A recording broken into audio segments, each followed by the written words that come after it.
Très chers compatriotes, le Sénégal, notre si précieux patrimoine commun, vient une fois de plus de démontrer au monde la maturité et la vitalité de son modèle démocratique. En effet, organisé dans des conditions inédites et au travers mille et une difficultés, la présidentielle de ce 24 mars restera dans notre histoire politique comme l'une des mieux organisées, des plus transparentes, des plus paisibles et des plus sincères. Par ce comportement, le peuple sénégalais a conforté la bonne santé de notre démocratie. Des centres urbains au plus profond de notre campagne et dans la diaspora, les populations se sont fortement mobilisées pour rappeler le haut niveau de citoyenneté des électeurs. Par l'expression de leur souveraineté dans la paix et la sérénité, nos compatriotes ont conforté le statut de démocratie majeure de notre pays. Je réitère mes félicitations au président Diomaye Faye.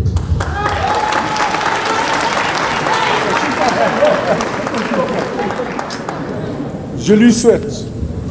réussite et succès à la tête de notre pays. Puisse Dieu l'accompagner dans la réalisation de sa mission pour la grandeur de notre nation et le bien-être de nos populations.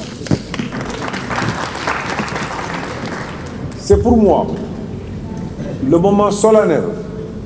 de remercier tous nos compatriotes d'ici et de la diaspora qui ont honoré notre pays et sa démocratie. J'associe dans ces remerciements toute la classe politique, notamment mes adversaires d'un soir et mes compatriotes de tous bords. Je saisis l'occasion pour féliciter l'administration pour la parfaite organisation de ce scrutin. Dans le même esprit, je salue la vitalité de nos institutions qui ont donné la preuve de leur crédibilité et de leur efficacité. Je remercie et félicite ma coalition, Benno Bokk Yakaar, la mouvance présidentielle, l'Alliance pour la République, mon parti, pour la grande mobilisation et le travail remarquable de ces dernières semaines. Je réaffirme ma gratitude au président Macky Sall pour sa confiance et son soutien constant, surtout durant ces moments exaltants de la vie de la nation. J'associe à cette reconnaissance tous les leaders de notre grande coalition pour leur engagement sur le terrain. Après cette étape importante, je reste plus que jamais déterminé au service de mon pays et de mon peuple. Pour terminer, je remercie la presse nationale et internationale pour la couverture exemplaire de la campagne électorale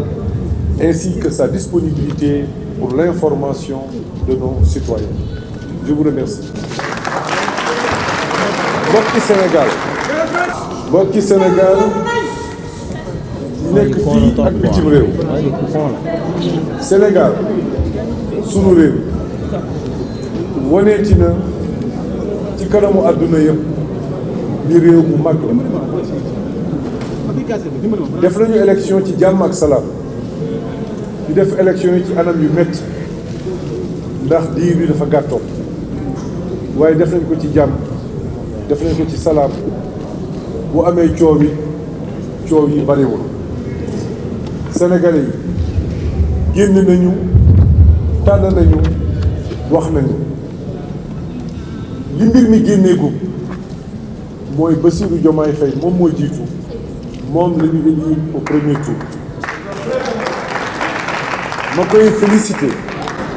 di ko ñaanal ñu jik ko jik réew mi te yéen yi moom ci réew mi yàlla mottali ko ndax réew mi rek moo ko tax a jóg moo ñu taxoon a jóg. may sant di gërëm ñii nga xam ni ñun ñoo seq làngu politique bi moo xam ñi ma àndal la wala ñi nga xam ne dañ doon jongante nga xam ne mën nañu wax ni jongante bi ci benn bés la woon bu jeexee ñun ñëpp ñoo bokk Sénégal ñun ñëpp ñoo war a jàppante ànd ndax Sénégal may sant suñu administration ak suñu institution yi def nañu it wan nañu li ñu wane si nañu seen mani mooy organiser ay élections yu mucc ayib yoo xamante ni bu paree